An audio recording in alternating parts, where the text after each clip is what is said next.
Welcome back to The Explainer. Today, we're tackling something that's both ancient and cutting edge. Kind of weird, right? We're talking all about biomass and biofuels. All right, can you give me 5 minutes? That's all I need. Because in the next five, I'm going to make you an expert on biomass and biofuels. We're going to cover everything from like a basic campfire all the way to jet fuel made from algae. So let's get right into it. So here's the game plan. We'll kick things off with what even is biomass? Then we'll see how you get from waste to actual watts of power. From there, we'll jump into fuels made from living things, how they power our cars. And finally, we'll get into the big picture, the good, the bad, and the complicated. Okay, section one. What exactly is biomass? This is not some brand new high-tech thing. Nope. This is literally the original renewable energy. I mean, think about it. It's the fuel our ancestors were using the moment they figured out fire. So what are we talking about here? In the simplest terms, biomass is just organic stuff. Matter that we can use as a source of energy. If it was alive recently, we're talking trees, crops, even, yes, animal waste, then boom, it's biomass. And the list of what counts as biomass is huge. I mean, you've got the obvious stuff, right? Wood, charcoal, brush. But it also includes things you might not think of, like dried manure, leftover bits from farming, sawdust from factories. You can even capture the gas coming off garbage in a landfill. It's all just sitting there, packed with potential energy.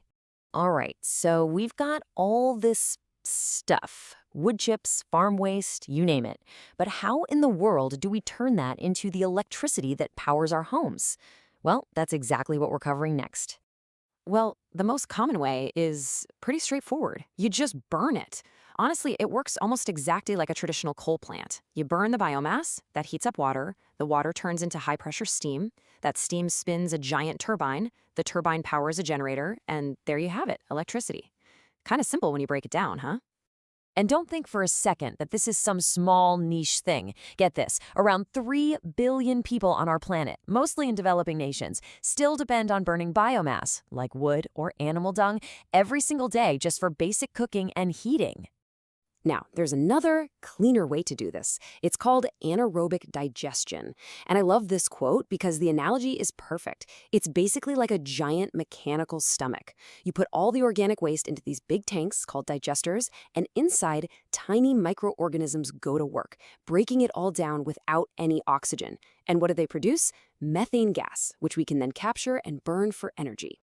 Okay, so we've got heat, we've got electricity. That's great. But what about cars, trucks, and planes? The massive energy hog that is transportation? Well, that's where things get really interesting, and it brings us right to our next topic, biofuels. And this is really the key question, isn't it? I mean, you can heat your house with wood, but you can't exactly stuff logs into your car's engine. It just doesn't work. We need a liquid fuel. And that is precisely where the whole biofuel revolution begins. So what are biofuels? Think of them as the next evolution. They are liquid fuels that we create by processing all that biomass we just talked about. The two you hear about most are ethanol, which can be blended right into gasoline, and biodiesel, which, you guessed it, is a substitute for regular diesel fuel.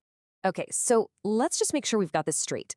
Biomass is the raw stuff, right? The solid wood, the animal waste, the gas from the landfill. We burn that directly for heat and power.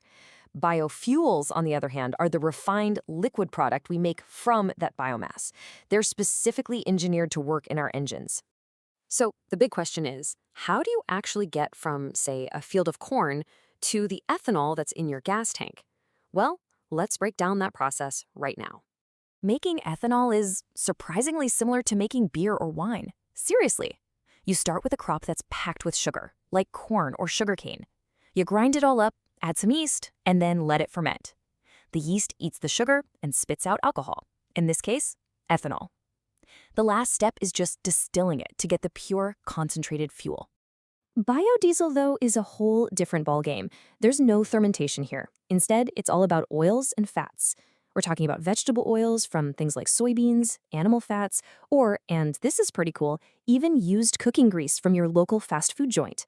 A chemical reaction then transforms those greasy fats into a fuel that can power a diesel engine. And this tech is moving fast. We actually talk about it in generations. So first-gen biofuels, that's when we use food crops like corn and soy.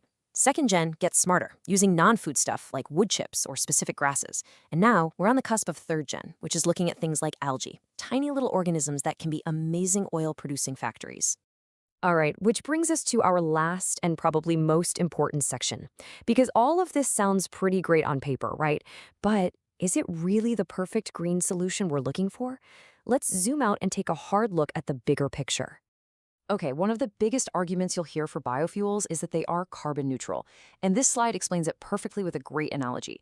Think about it. When you burn a plant, you're releasing modern carbon, carbon that the plant literally just sucked out of the air. It's a closed loop. It's like finding a dollar on the street and spending it. No change to your net worth. But fossil fuels, that's fossil carbon. It's been buried for millions of years. Releasing it is like taking your entire life savings and throwing it into the economy. You're adding new carbon into the system, and that is what's really driving climate change. So yeah, it's complicated. There's no easy answer. In the pro column, they're renewable, they can be carbon neutral, in theory. They can make countries less dependent on foreign oil. And hey, we get to use up waste materials. But the con column is just as serious.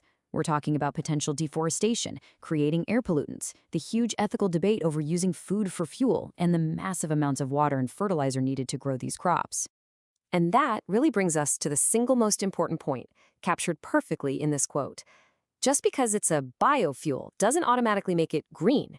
Not at all. I mean, if you have to chop down a rainforest to grow the crops, or if your farming methods are destroying the soil, then you could easily be doing more harm than good. So we're left with this massive question, aren't we? Are biofuels a critical piece of the puzzle for a clean energy future, or are we just swapping one giant set of problems for a brand new one? The real answer, as it often is probably somewhere in the middle.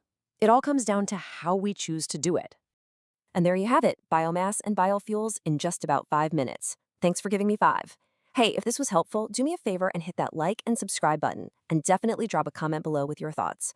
I'll see you on the next explainer.